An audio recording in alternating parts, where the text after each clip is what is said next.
আশা করি তোমরা সবাই ভালো আছো।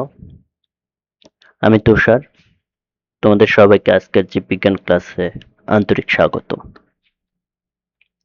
আজকের ক্লাস শুরু করার আগে আমি তোমাদের একটি বিষয় বলি।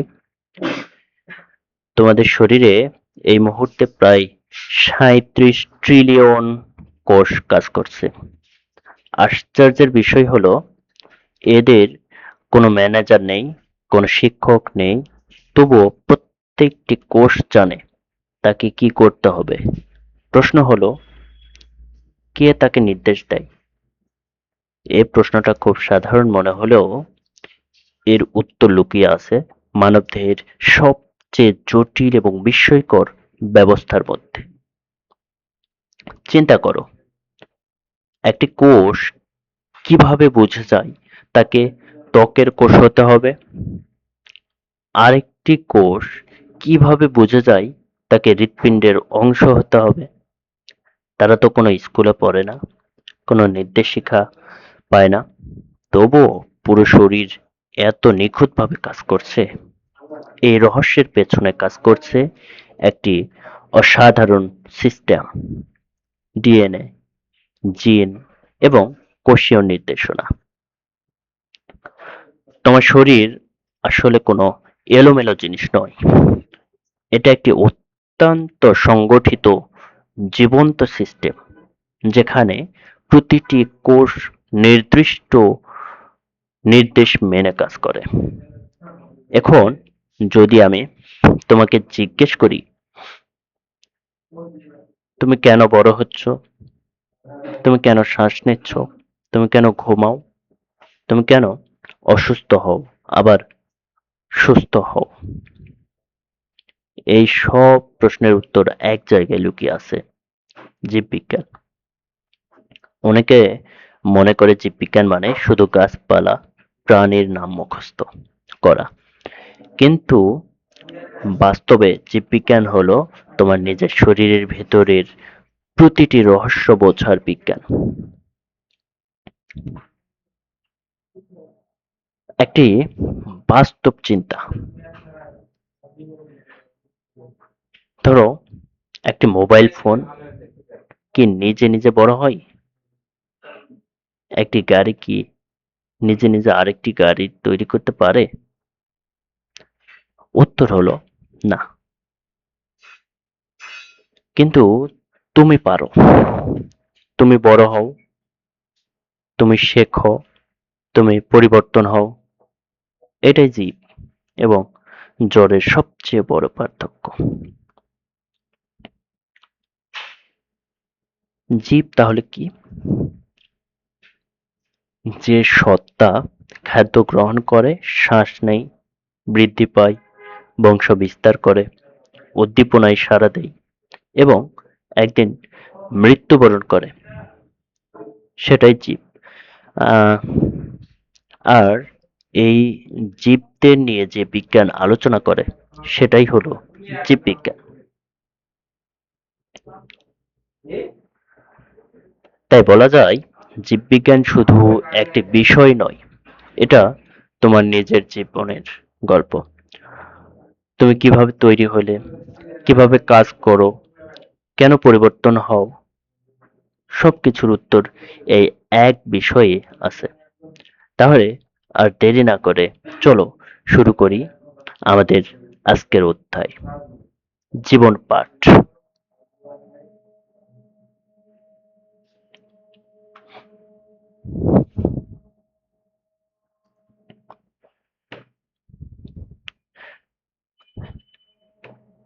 এই হলো আমাদের প্রথম অধ্যায়, জীবন পাঠ। চলো একটু পড়ে দেখা যাক। মানব সভ্যতা বিকাশে বর্তমান শতকের চ্যালেঞ্জ হচ্ছে খাদ্য উৎপাদন, চিকিৎসা শাস্ত্রের উন্নয়ন এবং বিরূপ পরিবেশে জীবনের অস্তিত্ব রক্ষা। এসব ক্ষেত্রে জীববিজ্ঞানের ভূমিকা অপরিসীম। এই অধ্যায়ে জীববিজ্ঞানের সংজ্ঞা, শাখাসমূহের নাম এবং জীবের নামকরণের পদ্ধতি নিয়ে আলোচনা করা হয়েছে।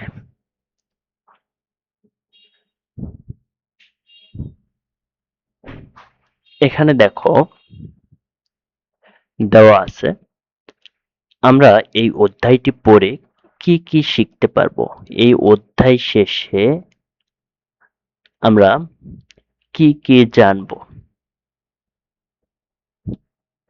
জীববিজ্ঞানের ধারণা ব্যাখ্যা করতে পারবো, জীববিজ্ঞানের প্রধান শাখাগুলো বর্ণনা করতে পারবো, জীবের শ্রেণীবিন্যাসের ধারণা ব্যাখ্যা করতে পারবো, জীবের শ্রেণীবিন্যাসের প্রয়োজনীয়তা মূল্যায়ন করতে পারবো, জীবের শ্রেণীবিন্যাসকরণ পদ্ধতি বর্ণনা করতে পারবো, দ্বিপদ নামকরণের ধারণা ও গুরুত্ব ব্যাখ্যা করতে পারবো।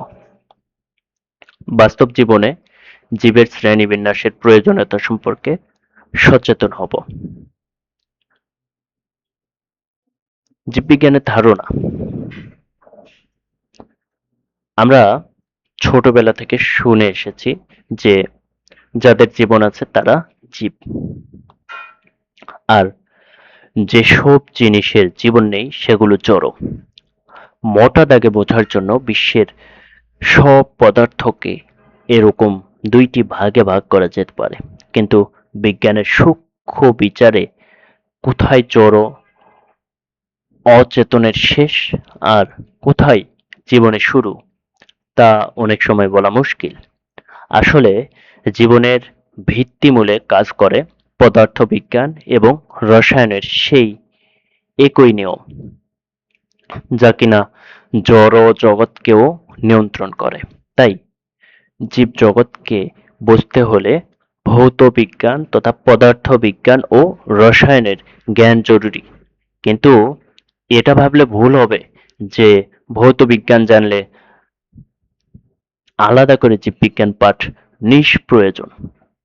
বরং জীবনকে ভাবা যেতে পারে অনেকগুলো জড়ের এমন এক জটিল সমাবেশ হিসেবে, যেখানে এই জটিলতার কারণে নতুন কিছু গুণের উদ্ভব ঘটছে।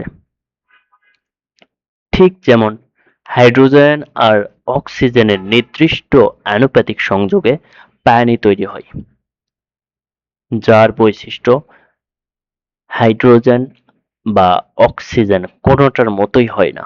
তাই জড়ের সুনির্দিষ্ট সন্নিবেশে জীব গঠিত হলেও তার মধ্যে এমন সব নতুন ধরনের বৈশিষ্ট্যের উদ্ভব ঘটে যা তার জড় গাঠনিক উপাদানগুলোর মধ্যে ছিল না। জীববিজ্ঞান বেশ প্রাচীন বিজ্ঞান। জীববিজ্ঞানকে ইংরেজিতে বায়োলজি বলে। এটি গঠিত হয়েছে গ্রিক শব্দ বায়োস এর অর্থ জীবন এবং লজস এর অর্থ জ্ঞান।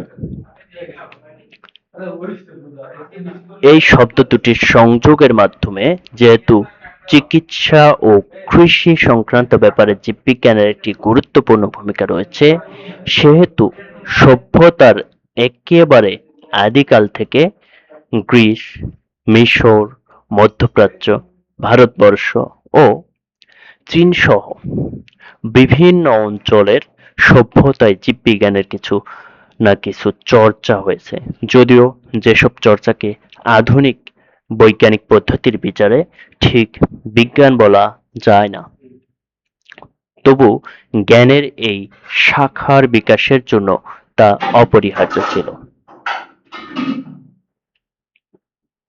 এরপরে আমরা দেখব জীববিজ্ঞানের শাখাগুলো।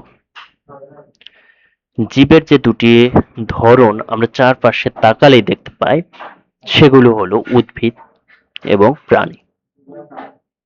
তাই বহুদিন পর্যন্ত জীববিজ্ঞান পাঠের সুবিধার জন্য একে দুটির শাখায় ভাগ করে নেওয়া প্রচলন ছিল, উদ্ভিদ বিজ্ঞান এবং প্রাণী বিজ্ঞান।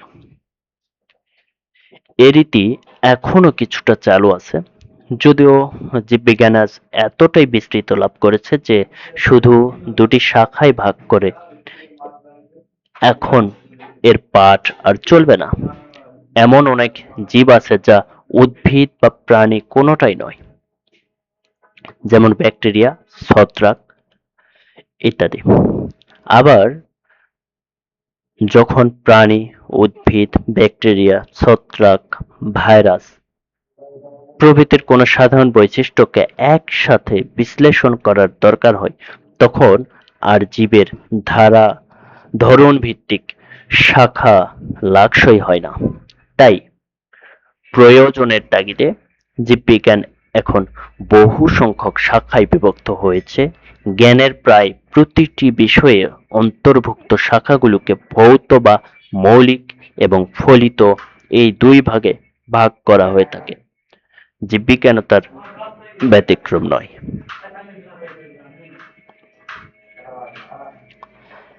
ভৌত শাখা বলতে যেসব শাখা বোঝানো হয় যেখানে তার তাত্ত্বিক ভিত্তি অনুসন্ধান করাটা প্রয়োগ সংক্রান্ত দিকের তুলনায় বেশি গুরুত্ব পায়, আর যেখানে প্রয়োগটাই বড় সেটা হচ্ছে ফলিত শাখা। আসো, ভৌত শাখায় আমরা কি কি দেখতে পাচ্ছি। ভৌত শাখায় দেখতে পাচ্ছি অঙ্গ সংস্থান, শ্রেণীবিন্যাসবিদ্যা, শারীরবিদ্যা, হিস্টোলজি, ভ্রূণবিদ্যা, কোষবিদ্যা, বংশগতিবিদ্যা, বিবর্তনবিদ্যা, বাস্তুবিদ্যা, এন্ডোক্রাইনোলজি, জীবভূগোল ইত্যাদি। এখন ভৌত জীববিজ্ঞান সম্পর্কে একটু আলোচনা করা যাক। ভৌত জীববিজ্ঞান শাখায় তত্ত্বীয় বিষয় নিয়ে আলোচনা করা হয়ে থাকে। এতে সাধারণত নিচে উল্লিখিত বিষয়গুলো আলোচনা করা হয়, যেগুলো এর আগে আমরা জেনেছি। যেমন অঙ্গসংস্থান বা মরফোলজিতে আলোচনা করা হয় জীবের সার্বিক অঙ্গসংস্থানিক বা দৈহিক গঠন সম্পর্কে। দেহের বাহ্যিক বর্ণনা বিষয়ে বহির অঙ্গসংস্থান এবং অভ্যন্তরীণ বর্ণনার বিষয়কে অন্তর অঙ্গসংস্থান বলা হয়। শ্রেণীবিন্যাসবিদ্যা বা টেক্সোনমি, জীবের শ্রেণীবিন্যাস এবং তার রীতিগুলো এ শাখায় আলোচনা করা হয়। শারীরবিদ্যা বা ফিজিওলজিতে আলোচনা করা হয় জীবদেহের নানা অঙ্গ প্রত্যঙ্গের জৈব রাসায়নিক কার্যাদি, যেমন শ্বসন, রেচন, সালোকসংশ্লেষণ ইত্যাদি। এছাড়া জীবের যাবতীয় শারীরবৃত্তীয় কাজের বিবরণ এ শাখায় পাওয়া যায়। হিস্টোলজি, জীবদেহের টিস্যু সমূহের গঠন, বিন্যাস এবং কার্যাবলী এ শাখায় আলোচনা করা হয়। ভ্রূণবিদ্যা বা এমব্রায়োলজি, জনন কোষের উৎপত্তি, নিষিক্ত জাইগোট থেকে ভ্রূণের সৃষ্টি, গঠন, পরিস্ফুটন, বিকাশ প্রভৃতি নিয়ে আলোচনা করা হয় এ শাখার প্রধান বিষয়। কোষবিদ্যা, জীবদেহের কোষের গঠন, কার্যাবলী ও বিভাজন সম্পর্কে যাবতীয় আলোচনা এ শাখার বিষয়। বংশগতিবিদ্যা বা জেনেটিক্স, জিন ও জীবের বংশগতির ধারা সম্পর্কে এ শাখায় আলোচনা করা হয়। বিবর্তন বা ইভোলুয়েশন, পৃথিবীতে প্রাণের বিকাশ, জীবের বিবর্তন এবং ক্রমবিকাশের তথ্যসমূহের আলোচনা এই বিবর্তনবিদ্যায় করা হয়ে থাকে। বাস্তুবিদ্যা বা ইকোলজি, এই শাখায় প্রাকৃতিক পরিবেশের সাথে জীবের আন্তঃসম্পর্ক নিয়ে আলোচনা করা হয়। এন্ডোক্রাইনোলজি, জীবদেহের হরমোন কার্যকারিতা বিষয়ক আলোচনা এই শাখার বিষয়।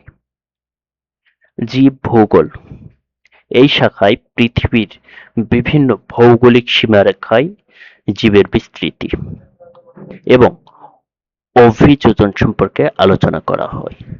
এটি জীবের ভৌগোলিক বিস্তারের সাথে ভূমণ্ডলের শ্রেণী বিভাগ। এরপরে আসো ফলিত জীববিজ্ঞান। ফলিত জীববিজ্ঞান কি? এই শাখায় রয়েছে জীবন সংশ্লিষ্ট প্রায়োগিক বিষয়গুলো। কয়েকটি উল্লেখযোগ্য শাখার কথা নিচে উল্লেখ করা হলো। জীবাশ্ম বিজ্ঞান, যেখানে প্রাগৈতিহাসিক জীবের বিবরণ এবং জীবাশ্ম সম্পর্কিত বিজ্ঞান নিয়ে আলোচনা করা হয়। জীব পরিসংখ্যান বিদ্যা, জীব পরিসংখ্যান বিষয়ক বিজ্ঞান নিয়ে এই শাখায় আলোচনা করা হয়। পরজীবী বিদ্যা, পরজীবী জীবের জীবন প্রণালী এবং রোগ সম্পর্কিত বিজ্ঞান। মৎস্য বিজ্ঞান বা ফিশারিজ, মাছ বা মাছ উৎপাদন, মৎস্য সম্পদ ব্যবস্থাপনা ও সংরক্ষণ সম্পর্কিত বিজ্ঞান।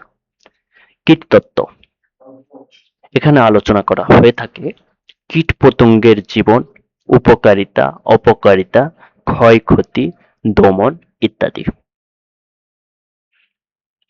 অণুজীব বিজ্ঞান বা মাইক্রোবায়োলজি,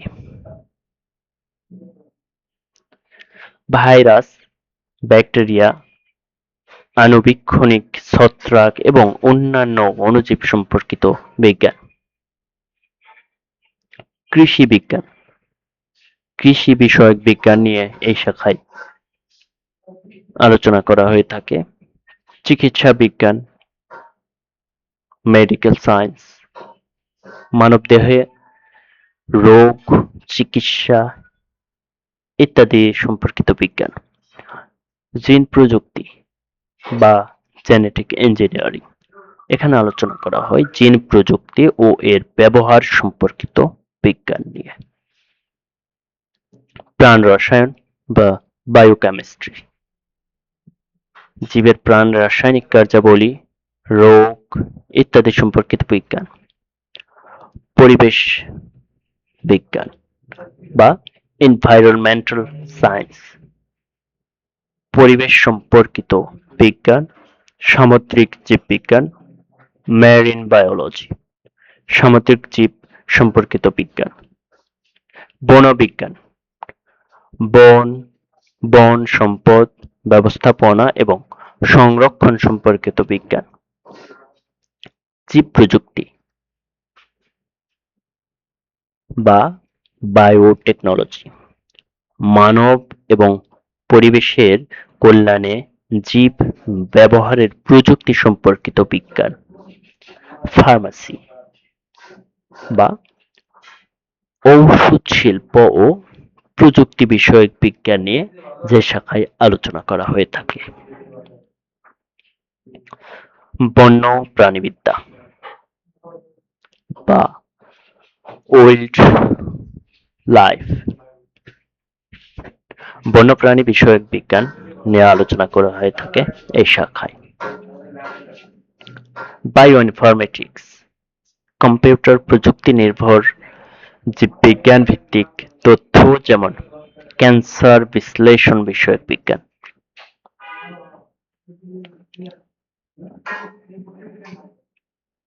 এরপরে আছে জীবের শ্রেণীবিন্যাস। তো আজকে এ পর্যন্তই আমাদের এই প্রথম ক্লাসটা আমরা শেষ করে দিচ্ছি। এরপরে জীবের শ্রেণীবিন্যাস সম্পর্কে বিশদ আলোচনা করব এবং জীবের শ্রেণীবিন্যাসের উদ্দেশ্য থেকে শুরু করে বিশাল এই জীবজগৎকে কেন এতগুলো ভাগে ভাগ করা হয়েছে, এতগুলো শ্রেণীতে ভাগ করা হয়েছে, এটা জানার জন্য আমাদের সাথেই থাকুন। ধন্যবাদ।